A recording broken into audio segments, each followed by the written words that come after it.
আজকে আমি এমন একটা মজার ভর্তা বানিয়ে দেখাবো যে এক প্লেট না আপনারা 4 প্লেট ভাত খাবেন শুধু একটা পদে। তো এই ভর্তাটা আমি জানি অধিকাংশ মানুষই জানে না এই ভর্তাটা কিভাবে বানাতে হয়।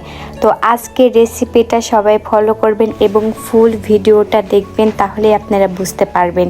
তো আসসালামু আলাইকুম, সবাই কেমন আছেন? আই হোপ সবাই ভালো আছেন। তো আজকে আমি কাঁঠালের বিচি আর শুটকির মাছ দিয়ে একটা মজাদার ভর্তার রেসিপি বানাবো। তো এই সিজনে জানি সবার বাসায় হলো কাঁঠালের বিচি আছে, তো আমার বাসায়ও আছে। তো কিছু বিচি আমি ভালো করে ধুয়ে নিয়ে তারপর একটা তাওয়াতে ভালো করে আমি ভেজে নিয়েছি। একদম মানে বেশি পড়াবেন না, যেমন যেন বিচির ভিতরে টিপ দিলে যেন মানে নরম হয়ে যায়, ঠিক ওইভাবে ভাজবেন। তো ভাজা হয়ে গেছে। তারপরে আমি নিয়েছি শুটকির মাছ, পেঁয়াজ, রসুন, কাঁচামরিচ, শুকনো মরিচ, তারপরে বিচিগুলো খোসা থেকে ছাড়িয়ে নিয়েছি। তো একটা প্যানে সরিষার তেল দিয়ে তারপরে আমি সবগুলো দিয়ে দিচ্ছি। প্রথমে দিয়ে দিলাম হলো রসুন, শুকনো মরিচ, কাঁচামরিচ, তারপরে পেঁয়াজ কুচি, তারপরে দিয়ে দিচ্ছি হলো শুটকির মাছ। তো অবশ্যই এই ভর্তাতে শুটকির মাছ দিবেন, কারণ এই শুটকির মাছ দিয়ে ভর্তাটা করবেন আপনারা বাসায় বানিয়ে দেখবেন এতটা টেস্ট, তখন বলবেন যে না আপুর এই রেসিপিটা তো অনেক ভালো হয়েছে।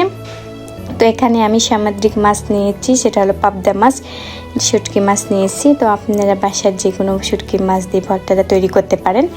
তো তারপরে আমি তেলের সাথে সবগুলো উপকরণ সুন্দর করে একদম লাল লাল করে মচমচে করে ভেজে নিচ্ছি।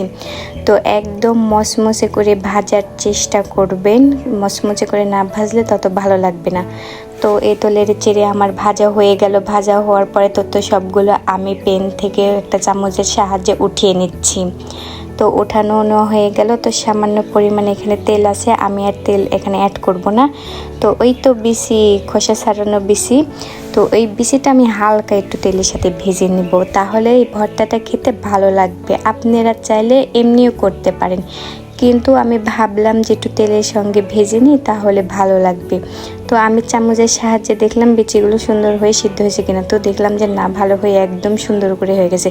তো দেখেন আমি যে পাটাতে নিয়ে পিষতেছি, দেখেন একটুকু মানে বল লাগতেছে না, একটু ইজিলি দেখেন ঘেরা হয়ে যাচ্ছে অনেক সুন্দরভাবে। তো তারপরে আমি বিচিগুলো সুন্দর করে একটা শিলপাটার সাহায্যে আমি বেটে নিলাম। তারপরে আমার কোথাও কিন্তু লবণ দেওয়া নেই, কিন্তু এখানে আমি লবণ দিলাম।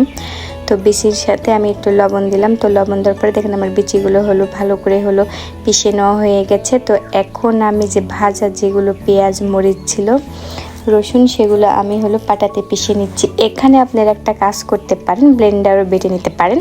তো আমি ব্লেন্ডারে বেটে নিয়ে আমি শিলপাটায় হলো বাটতেছি, কারণ আমার কাছে মনে হয় যেন শিলপাটায় বাটা সব কিছুই ভালো লাগে। তো দেখেন কত সুন্দর একদম মিহি হয়ে গেছে। তো আমি আবারও কাঁঠালের বিচিগুলো সুন্দর করে মিশিয়ে নিচ্ছি। তো এই তো আমি পাটাতে এই ভর্তাটা করব। তো আমি আর কোনো প্লেটে নিলাম না, তো পাটাতেই করব। তো তারপরে হলো যে আমি ভালো করে একদম মিশিয়ে নিলাম। মিশানোর পরে এখানে আমি যেহেতু তেল দেওয়া আছে, অল্প পরিমাণ তেল দিয়েছি, প্রায় 1 চামচের মতন।